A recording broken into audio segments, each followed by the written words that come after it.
We're now going to start doing the third striped popsicle stick.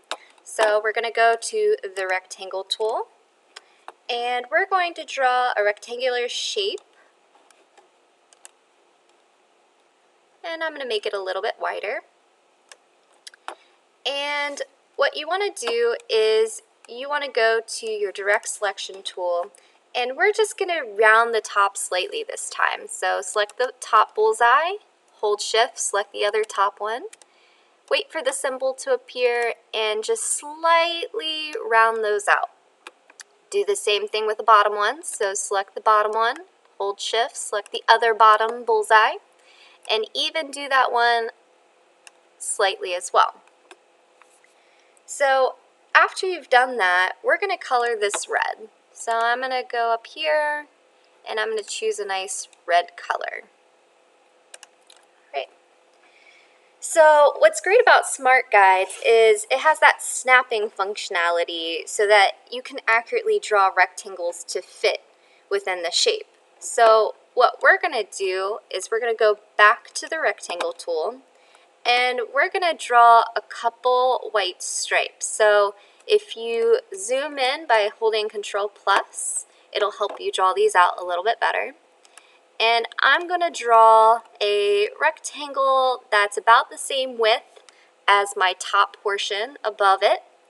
So just about that. And I want it to fit exactly in that popsicle. So it's going to tell me when I get to the edge, and I'm going to let go. Obviously, I can't see that rectangle right now because it's red, so I'm going to have to change it to a contrasting color. I'm going to choose white. Okay. Actually, I'm going to choose a little off-white. Let's do a little off-white color. There we go, so that you can see. Now, I want my stripes to be all the same, so what I'm going to do is I'm going to go back to the selection tool, and if I hold my Alt key and drag that rectangle down, it's going to duplicate that shape. And you want everything to be kind of in the same width space, so you want them evenly spaced apart. And just continue to drag those down. And those Smart Guides, see those arrows on the right hand side? They tell you that those are evenly spaced apart. Okay.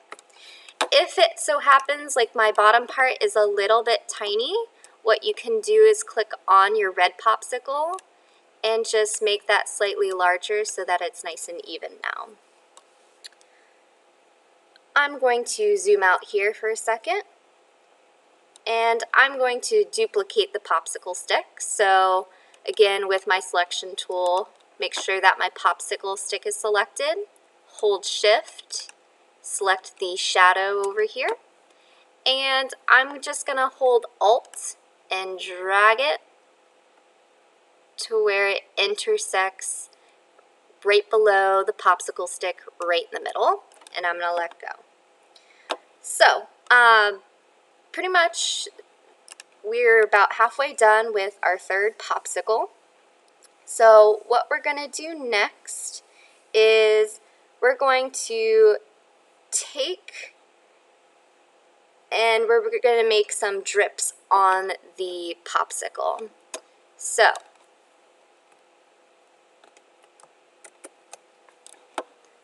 we're going to go to the rectangle tool, and we're going to draw some overlapping rectangles like so. If you need to zoom in, zoom in. So overlapping rectangles. Obviously, I need to go back and change my color back to that red that I once used. So go ahead and take that selection tool and change those to red. Now, I want these to be attached to that red popsicle. So what I have to do is I have to select my red popsicle, hold shift, and select the two tiny rectangles. And your Pathfinder menu should be up, Again, anytime that you don't see a window, if you go to the top and hit window, make sure that the one that you want is checked. So you want Pathfinder, and you're going to select the option that says Unite. What Unite does is it basically makes and puts everything together. And what you might have noticed is that when you hit Unite, all those little white stripes that you spent so long doing, they kind of disappeared. But it's okay for right now. We'll go back and fix that later.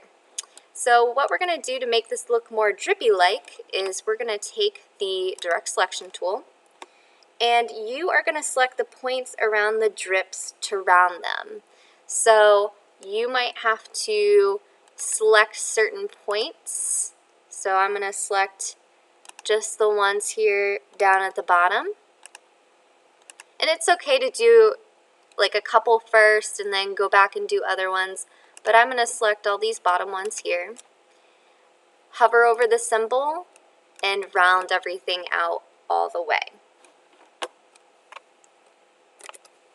So I talked about those white stripes disappearing, so we're going to kind of change around the stacking order so you can see kind of where things are going. So if I right-click on the popsicle, all I have to do is go to Arrange and Send to Back. And if I zoom out, I'll see all of those little stripes once again. Okay. And a tip that you can use, a quick way, a hotkey that you can use to send things backwards or forwards is Control Brackets. Now we're ready to place the watercolor texture. So you want to get a watercolor texture that complements the color fill. So I'm going to go to my file here, and I'm going to select number 3 for me because it has some nice reds. So I'm going to right click, open with Illustrator. Again, it's going to open a different window, so I'm going to copy it. So Control C, go to my document, and hit Control V, Control minus to zoom out. And whenever you're resizing things, make sure that you're on the selection tool and you're holding Shift so that it doesn't turn out super wonky. Once again, you want your watercolor to be about the same size as your popsicle.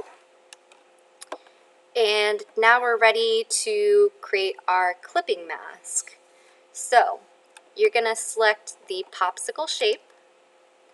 You're going to do Control C to copy, Control F to paste in the front, and then the big key thing is right-clicking, and then you want to arrange, bring to front, so that once again the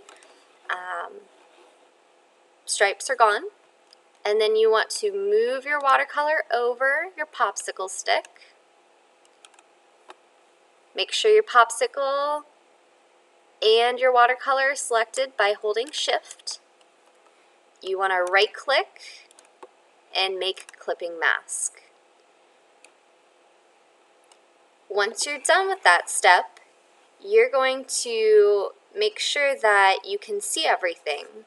So you're going to make sure that on the transparency mode, you pick an option that's best for you. I'm going to try screen. I like that one the best. And you want to make sure that you can see pretty much everything that you have done. So on our popsicle, we're going to add our curved highlight. So go to your arc tool. Once again, you're going to hold Shift, and I'm just going to make a tiny little highlight this time. We want a white stroke. We want a weight of 4 points. And if I click on the stroke panel, I want to make sure that I have round caps. I'm going to click on the selection tool real quick so you can see what it looks like. So I'm going to zoom out here, and we are pretty much done with your third popsicle.